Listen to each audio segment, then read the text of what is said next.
ಚಿಕ್ಕಬಳ್ಳಾಪುರ ತಾಲೂಕು ಕಚೇರಿ ಬಳಿ ಭಾರಿ ಅನಾಹುತ ತಪ್ಪಿತು. Welcome to Suman TV Kannada. ಸ್ವಾಗತ ವೀಕ್ಷಕರೇ. ಇಂದು ಆಗಸ್ಟ್ 15 ಸ್ವಾತಂತ್ರ್ಯೋತ್ಸವದ ದಿನ. ಸಂತಸದ ದಿನವಾಗಬೇಕಿದ್ದ ಈ ದಿನ ಚಿಕ್ಕಬಳ್ಳಾಪುರ ತಾಲೂಕು ಕಚೇರಿ ಆವರಣದಲ್ಲಿ ಒಂದು ದೊಡ್ಡ ಅನಾಹುತ ಅಲ್ಪ ಅಂತರದಲ್ಲೇ ತಪ್ಪಿದೆ. ಸುಮಾರು ಹಲವು ವರ್ಷಗಳಷ್ಟು ಹಳೆಯದಾದ ಬೃಹತ್ ಮರ ಇಂದು ಬೆಳಿಗ್ಗೆ ಸುಮಾರು 11:30 ವೇಳೆಗೆ ತಾಲೂಕು ಕಚೇರಿ ಕಾಂಪೌಂಡ್ ಒಳಗಿನಿಂದ ಮುಖ್ಯ ರಸ್ತೆಯ ಮೇಲೆ ಏಕಾಏಕಿ ಉರುಳಿ ಬಿದ್ದಿದೆ. ಕಾಂಪೌಂಡ್ ಹೊರಭಾಗದಲ್ಲಿ 2 ಕಾರುಗಳು ಪಾರ್ಕ್ ಮಾಡಲಾಗಿತ್ತು. ಅವುಗಳಲ್ಲಿ ಒಂದು ಕಾರಿನೊಳಗೆ ಚಾಲಕ ಕುಳಿತಿದ್ದ. ಆ ಸಮಯದಲ್ಲೇ ಮರ ಕಾರಿನ ಮೇಲೆಯೇ ಬಿದ್ದಿದೆ. ಆ ಕ್ಷಣವನ್ನ ಊಹಿಸಿಕೊಳ್ಳೋದೇ ಭಯಾನಕ.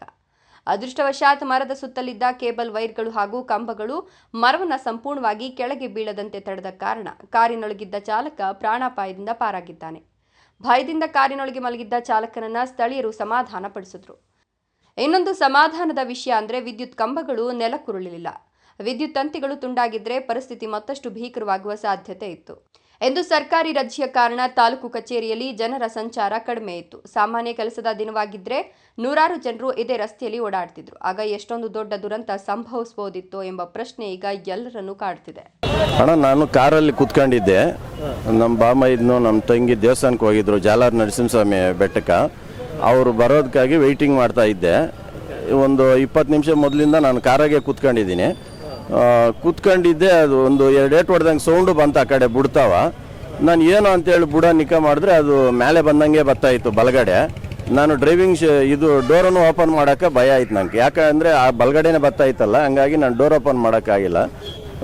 ಪಕ್ಕಕ್ಕೆ ಮಲ್ಕೊಂಬಿಟ್ಟೆ ಅಲ್ಲೇ. ಹೆಂಗೂ ಮೇಲೆ ಬೀಳ್ತದೆ, ಈ ಎಲೆಕ್ಟ್ರಿಕ್ ವೈರ್ಗಳಿದ್ದ ಇಲ್ಲ, ಹಂಗಾಗಿ ಎಲೆಕ್ಟ್ರಿಕ್ ವೈರ್ಗಳು ಗ್ರೌಂಡ್ ಆಗ್ತದೆ ಅಂತ ಹೇಳ್ಬಿಟ್ಟು ಕಾಲುಗಳು ಮೇಲೆ ಕೆತ್ಬಿಟ್ಟು ಹಿಂಗೆ ಎಡಗಡೆ ಶೀಟ್ ಮೇಲೆ ಊರಿಸ್ಬಿಟ್ಟು ಮೇಲೆ ಕೆತ್ಬಿಟ್ಟೆ ಕಾಲುಗಳು, ಗ್ರೌಂಡ್ ಆಗ್ತದೆ ಅಂತ ಹೇಳ್ಬಿಟ್ಟು. ಕಾರ್ ಏನು ನಮ್ಮದು ಇದಾಗಿಲ್ಲ, ಅದು ಮಿರರ್ ಸ್ವಲ್ಪ ಹೋಗಿದ್ದೆ ಬಲಗಡೆದು. ಕಾರಲ್ಲಿ ಕುತ್ಕೊಂಡು ಜಾಸ್ತಿ ಭಯ ಆಗಿದೆಯಾ? ಅಂಥದ್ದೇನಿಲ್ಲ, ಅದು ಎಲೆಕ್ಟ್ರಿಕ್ ಇದು ಬರ್ತಾಯಿತ್ತಲ್ಲ, ಹೆಂಗೋ ಬಂದ್ಬಿಡ್ತಲ್ಲ ಮೇಲೆ ಅಂತ ಹೇಳ್ಬಿಟ್ಟು ನಾನು ಕಾಲುಗಳು ಮೇಲೆ ಕೆತ್ಕೊಂಡೆ. ಅದು ಗ್ರೌಂಡ್ ಆಗದಿದ್ದಂಗೆ ಕಾರ್ನೆಲ್ಲೂ ಟಚ್ ಮಾಡ್ದಿರಾ ಶೀಟ್ ಮೇಲೆ ಮಲ್ಕೊಂಡ್ಬಿಟ್ಟೆ ನಾನು.